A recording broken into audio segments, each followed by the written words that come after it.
దాంతోపాటు ఈ మహిళా రిజర్వేషన్ బిల్లుకు దీనికి ముడిపెట్టడం ఏందనేది కూడా మొదటి నుంచి చాలామంది వ్యతిరేకిస్తున్నమాట. ఎందుకు ఆల్రెడీ పాస్ అయినటువంటి మహిళా బిల్లుని దీన్ని ఎందుకు ముడిపెట్టారు? ఓవరాల్గా ఏమంటారు దీని గురించి కృష్ణారెడ్డి గారు? ముందుగా మీకు మెగా 9 వీక్షకులకు అలాగే చర్చా వేదికలో పాల్గొంటున్న అందరికీ శుభ సాయంత్రం తెలియజేసుకుంటున్నాను సార్. ముఖ్యంగా సార్ ఇది మహిళా బిల్లు విషయంలో కానీ ఈ యొక్క డీలిమిటేషన్ ప్రక్రియలో చాలా మంది అపోహలో సృష్టించడానికి దీని మీద గందరగోళపరచడానికి వ్యవహారాన్ని కొంత తీసుకెళ్తున్నారు సార్. యాక్చువల్ గా మహిళా రిజర్వేషన్ బిల్ అనేది ఆమోదం పొందింది వాస్తవం, కానీ దాంట్లో కొన్ని టర్మ్స్ అండ్ కండిషన్స్ లాగా కొన్ని విధి విధానాలను పొందుపరిచారు సార్. యాక్చువల్ గా అది ఎప్పటి నుంచి అమలు కావాలి? 2034 తరువాత డీలిమిటేషన్ ప్రక్రియ జరిగితేనే ఆ యొక్క చట్టం అమలులోకి వచ్చే విధంగా మహిళా రిజర్వేషన్ బిల్లులో ఉన్నది సార్. అది మళ్ళీ ఇప్పుడు ఏంటంటే మనకు 15 సంవత్సరాలకు ఒకసారి డీలిమిటేషన్ ప్రక్రియ అనేది జరగాలి మనకు. ఎందుకంటే 2009లో జరిగిన తర్వాత 2025, 26 అంటే నెక్స్ట్ జరిగే 29 ఎలక్షన్లకు కంపల్సరీ మనకు డీలిమిటేషన్ ప్రక్రియ అనేది స్టార్ట్ అవ్వాలి సార్. మళ్ళీ ఇప్పుడు చేస్తే మళ్ళీ 15 సంవత్సరాలంటే మహిళా రిజర్వేషన్ బిల్లు మళ్ళీ అంటే 2040 అంటే 45 దాకా మళ్ళీ పోయే పరిస్థితి ఉంటుంది. 40-45 దాకా పోయే పరిస్థితి.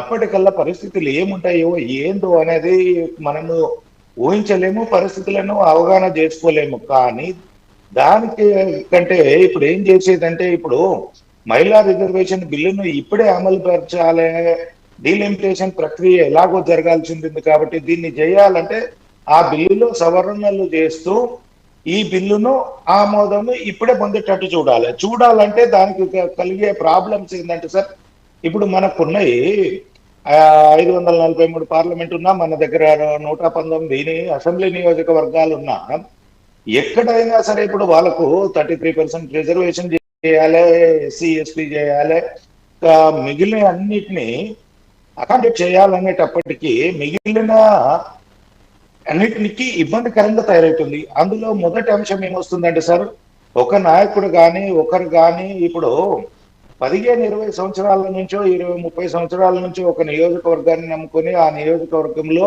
ఇవాళ కాకపోతే రేపు భవిష్యత్తు ఉంటుందని నాయకులు లక్షలు కాదు కోట్లు ఖర్చు పెట్టి పని చేసుకున్న వాళ్ళు ఉంటున్నారు. ఈ రోజు రిజర్వేషన్లు పదికన ఏదంటే ప్రజాస్వామ్య అంటే ప్రజాసేవ గురించి వద్దామని చెప్పేసి ఖర్చు చేసుకుంటున్న తిరిగే వాళ్ళ భవిష్యత్తు అంధాకారమయ్యే పరిస్థితి వస్తుంది. వాళ్ళు నియోజకవర్గాలు మారే పరిస్థితి వస్తుంది. ఆ ప్లేస్ లో మళ్ళీ మహిళలను నెరవేర్చినా కానీ అది ఓన్లీ రిజర్వేషన్ అని చూయించడానికే ఉపయోగపడుతుంది, కానీ ప్రజలకు ఉపయోగపడే విధంగా నియోజకవర్గాలు తయారు కావు.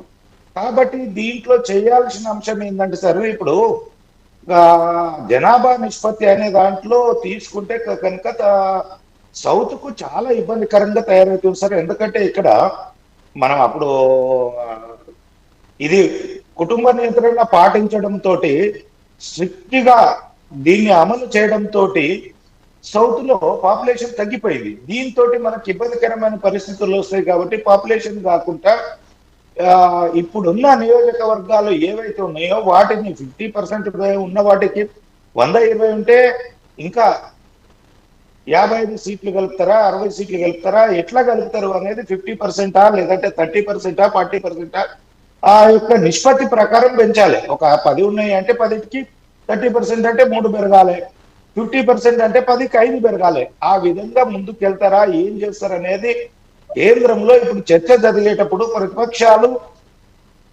అంటే క్షుణ్ణంగా డిస్కస్ చేయాలి. ప్రభుత్వం కూడా ఆలోచన చేస్తుంది. దానికి అనుగుణంగా ఏ ఒక్క రాష్ట్రానికి కానీ, ప్రాంతానికి కానీ, గ్రామానికి కానీ ఈ ఇబ్బంది కలగకుండా దేశం అంటే అందరూ సమానమే, దేశంలో ఉన్న ప్రజలందరినీ సమానంగా చూసే విధంగానే భారతీయ జనతా పార్టీ చర్యలు తీసుకుంటాయి. రాజకీయ ప్రయోజనాల గురించి కనుక నిర్ణయాలు తీసుకునే పరిస్థితి ఉండదు సార్. ఏదో 1-2 అంశాలు అప్పటికప్పటికి ఉపయోగపడే విధంగా ఏదైనా మాట్లాడితే జరుగుతుండొచ్చు, కానీ ఇది అంతా కూడా ఈ ప్రక్రియ దేశ భవిష్యత్తుకు, రాష్ట్రాల భవిష్యత్తుకు, నియోజకవర్గాల భవిష్యత్తుకు, ప్రజల భవిష్యత్తుకు ఉపయోగపడేది కనుక దీనికి అందరూ కూడా రాజకీయ కోణంలో చూడకుండా ప్రజలకు ఏ విధంగా ఈ చట్టాన్ని తీసుకొచ్చేసి ఈ యొక్క మహిళా రిజర్వేషన్ ను అమలు పరుస్తూ అలాగే ఏ ఈ డీలిమిటేషన్ ప్రక్రియ సవ్యంగా జరిగేటట్టు ఉండాలి సార్. ఇంకోటి కూడా డీలిమిటేషన్ ప్రక్రియ సీట్లు పెంచడానికి గల పెంచాల్సిన ఆవశ్యకత ఎందుకున్నది అంటే సార్, నియోజకవర్గాలలో పాపులేషన్ పెరిగింది. గతంలో 1,80,000 1,90,000 మ్యాక్సిమం ఉండే సార్. నేను పోటీ చేసిన నాడు 1,90,000 ఉండే సార్ కామారెడ్డి. ఈ రోడ్డు 2,25,000 నుంచి 26,000 ఓటింగ్ అయింది సార్. ఇప్పుడు కొత్తగా చేస్తే కనుక ఇంకా ఒక 15,000-20,000 అంటే సుమారుగా ఒక్కొక్క నియోజకవర్గంలో 30 నుంచి 50,000 ఓట్లు పెరిగినాయి.